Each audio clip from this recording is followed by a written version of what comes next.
पुलस्त्य ऋषि के पुत्र और महर्षि अगस्त्य के भाई महर्षि विश्रवा ने राक्षसराज सुमाली और ताड़का की पुत्री राजकुमारी कैकसी से विवाह किया था। कैकसी के 3 पुत्र और 1 पुत्री थी रावण, कुंभकर्ण, विभीषण और शूर्पणखा। विश्रवा की दूसरी पत्नी ऋषि भारद्वाज की पुत्री इलाविडा थी, जिससे का जन्म हुआ। रावण ने दिति के पुत्र मय की कन्या मंदोदरी से विवाह किया, जो हेमा नामक अप्सरा के गर्भ से उत्पन्न हुई थी।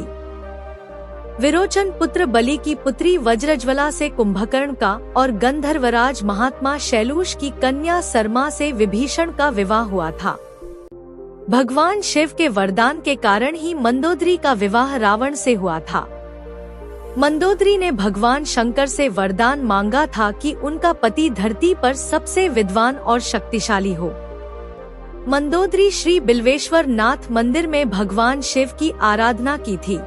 यह मंदिर मेरठ के सदर इलाके में है, जहां रावण और मंदोदरी की मुलाकात हुई थी। रावण की कई रानियां थी, लेकिन लंका की रानी सिर्फ मंदोदरी को ही माना जाता था। 5 कन्याओं में से एक मंदोदरी को चिरकुमारी के नाम से भी जाना जाता है। अपने पति रावण के मनोरंजनार्थ मंदोदरी ने ही शतरंज के खेल का प्रारंभ किया था। मंदोदरी से रावण को पुत्र मिले अक्षय कुमार, मेघनाद और रतिकाय। महोदर, प्रहस्त, विरूपाक्ष और भीकम वीर को भी उनका पुत्र माना जाता है। एक कथा यह है कि रावण की मृत्यु एक खास बाण से हो सकती थी। इस बाण की जानकारी मंदोदरी को थी। हनुमान जी ने मंदोदरी से इस बाण का पता लगाकर चुरा लिया, जिससे राम को रावण का वध करने में सफलता मिली। सिंघलदीप की राजकन्या और एक मातृका का भी नाम मंदोदरी था। हालांकि जनश्रुतियों के अनुसार मंदोदरी मध्य प्रदेश के मंदसौर राज्य की राजकुमारी थी। यह भी माना जाता है कि मंदोदरी राजस्थान के जोधपुर के निकट मंडोर की थी। क्यों किया मंदोदरी ने विभीषण से विवाह? जब रावण सीता का हरण करके लाया था, तब भी मंदोदरी ने इसका विरोध कर सीता को पुनः राम को सौंपने का कहा था। लेकिन रावण ने मंदोदरी की एक नहीं सुनी और रावण का राम के साथ भयंकर युद्ध हुआ। ऐसा माना जाता है कि राम रावण के युद्ध एकमात्र विभीषण को छोड़कर उसके पूरे कुल का नाश हो गया था। रावण की मृत्यु के पश्चात रावण के कुल के विभीषण और कुल की कुछ महिलाएं ही जिंदा बची थी। युद्ध के पश्चात मंदोदरी भी युद्ध भूमि पर गई और वहां अपने पति, पुत्रों और अन्य संबंधियों का शव देखकर अत्यंत दुखी हुई। फिर उन्होंने प्रभु श्री राम की ओर देखा, जो अलौकिक आभा से युक्त दिखाई दे रहे थे। श्री राम ने लंका के सुखद भविष्य हेतु विभीषण को राजपाट सौंप दिया।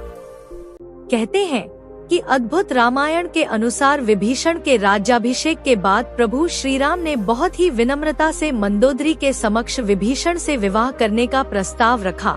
साथ ही उन्होंने मंदोदरी को यह भी याद दिलाया कि वह अभी लंका की महारानी और अत्यंत बलशाली रावण की विधवा है। कहते हैं कि उस वक्त तो उन्होंने इस प्रस्ताव पर कोई उत्तर नहीं दिया।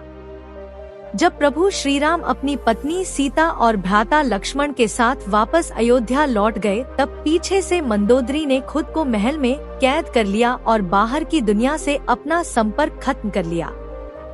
कुछ समय बाद वह पुनः अपने महल से निकली और विभीषण से विवाह करने के लिए तैयार हो गई। हालांकि कुछ विद्वानों का मानना है कि इस बात में कोई सच्चाई नहीं है, यह तो मात्र किंवदंतियां हैं।